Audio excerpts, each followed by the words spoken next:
All right, so this is kind of continuing with more of the same. It's kind of using what we were using in the previous problems, but the power rule combined with the chain rule, and is really just kind of applying a specific case to the chain rule that we saw in the last video.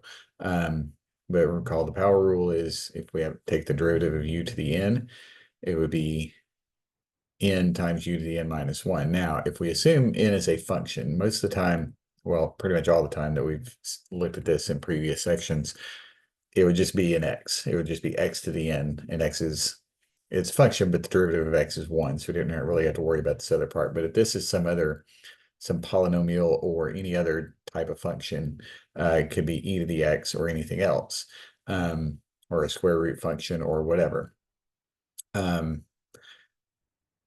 Then you have to take the derivative of that u function. And so that's what we did that in the last one. We're going to do this again in this video as well.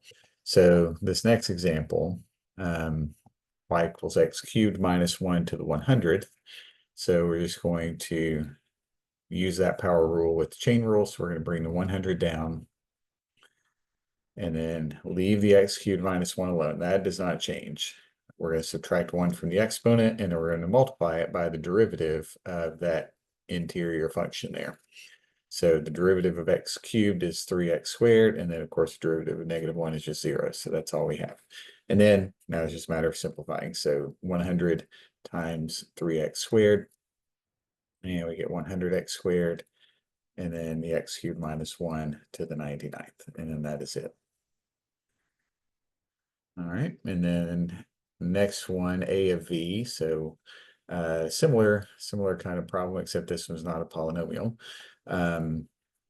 But like with square root, we probably should write this with an exponent instead of a radical.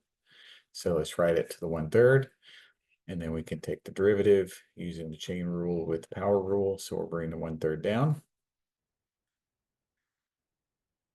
Write the input function there, and we'll subtract 1 from the exponent. So 1/3 minus 1 would be -2/3. And now we're going to multiply by the derivative of this input here. So v squared plus v plus 1, the derivative would be b 2v plus 1. Now we can simplify. Let's put this term on the bottom, and then the 3 is on the bottom. So we have 3 times v squared plus v plus 1 to the 2/3, and then all over 2v plus 1. Okay. So nothing too difficult so far. All right, let's look at this q function. So it should be parentheses right there.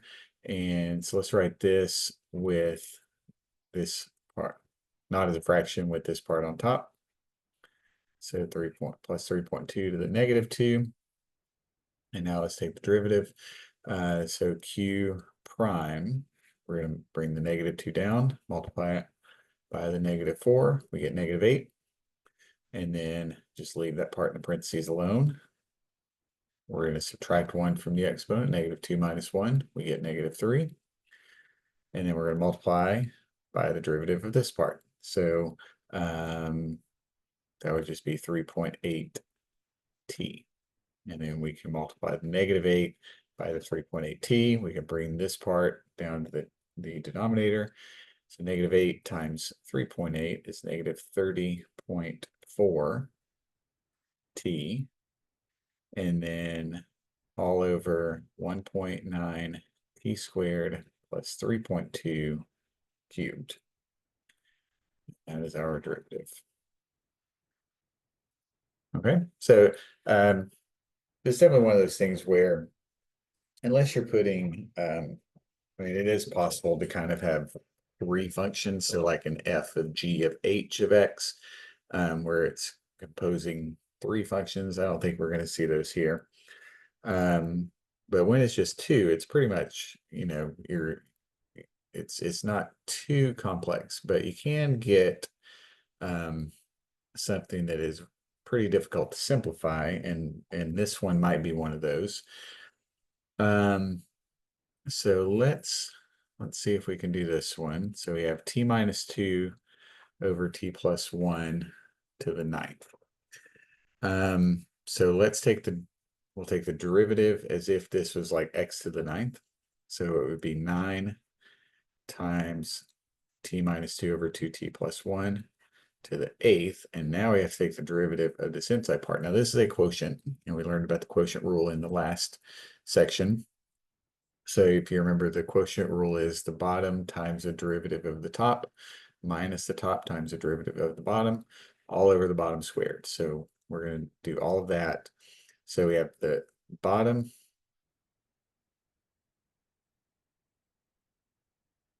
times the derivative of the top. Derivative of t minus 2 is just 1, minus the top times the derivative of the bottom, which would just be 2, all over the bottom squared. Now we do not have an exponent on the outside. That exponent on the outside was taken care of over here. So when you do this, you're just treating that quotient as if it was its own function. Don't worry about the 9th, is not important at that point.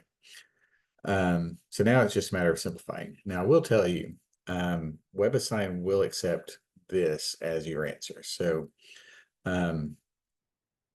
if you I would suggest you try to simplify it, but if you get it if you get it marked incorrect on WebAssign, just type in what you did in the beginning, because it's very easy to make some kind of algebra mistake when you're simplifying these. So just try to simplify, because on the test you probably will need to, because these will be multiple choice, and I'm not going to have an answer like that as a multiple choice answer. So on the test, the answer choices will be the simplified version. WebAssigning, you can get away with just kind of doing it like this.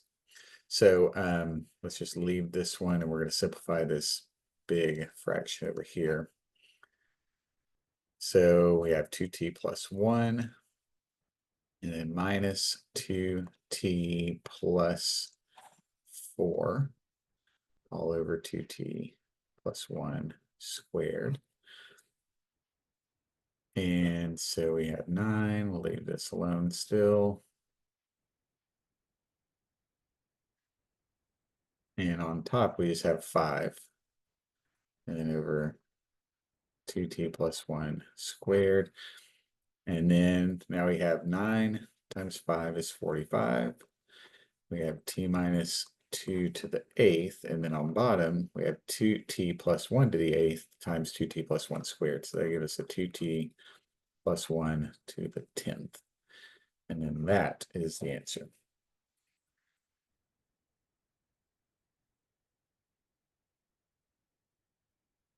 All right, let's look at one more. So this one, so now we have two factors raised to, higher exponents. Obviously, you're not going to multiply all this out.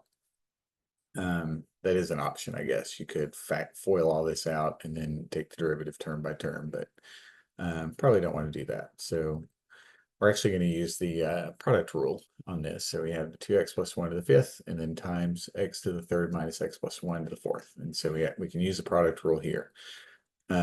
So the product rule that we learned last section, you can either order, it doesn't really matter, but you can take the derivative of that one times that function, and plus the derivative of that one times that function. So take the derivative of one, hold the other, and then you do the opposite, and then you add those together. So let's take the derivative of 2x plus 1 to the 5th. So that's 5 times 2x plus 1, and then subtract 1 from the exponent. And then we're going to take the derivative of 2x plus 1, which just gives us 2. And now we got to multiply it by the other function without taking the derivative. Then we're going to take the derivative of this one.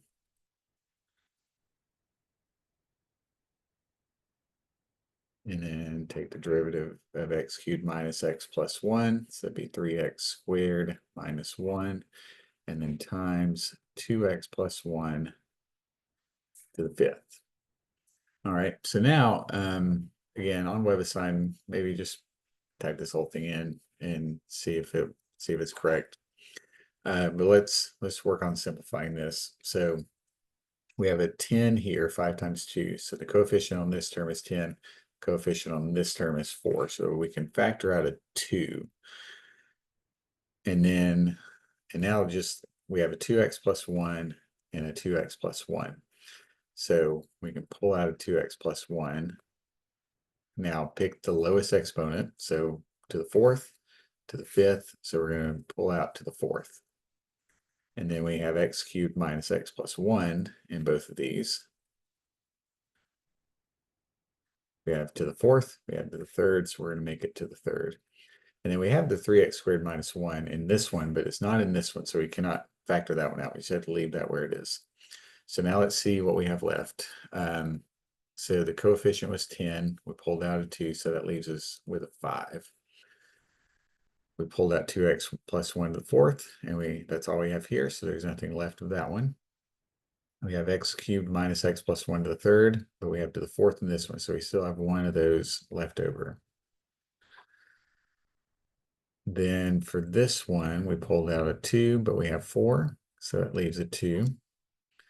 X cubed minus x plus 1 to the 3rd, which is exactly what we have here. So nothing with that one left. And then we have 3x squared minus 1. And then 2x plus 1 to the 4th, 2x plus 1 to the 5th. So we still have one of those. All right, and then keep going. So I'm not going to mess with any of this. Oops. Let's see, that's a plus 1. Okay. So now just kind of distribute this. We're going to simplify what's in here. So 5x cubed minus 5x plus 5. Let's leave the 2 out for now. FOIL these two. So 6x squared cubed, 6x cubed. That's where you got to be careful because it's easy to, there's a lot of places to make a simple mistake like that that'll just throw everything off. Plus 3x squared minus 2x minus 1. All right, so then 2 times 2x plus 1 to the 4th, x cubed minus x plus 1 cubed. And then we'll distribute the 2 and combine like terms all at once. So we have 5x cubed plus 12x cubed. That'd be 17x cubed. Let's see. We have the 6x squared. We have negative 5x minus 4x, which would be minus 9x. And then 5 minus 2, which would be a plus 3. And so that is a simplified answer. WebAssign will take that. But again, if you try to simplify down, which I think you should. I think you should try to at least work on it.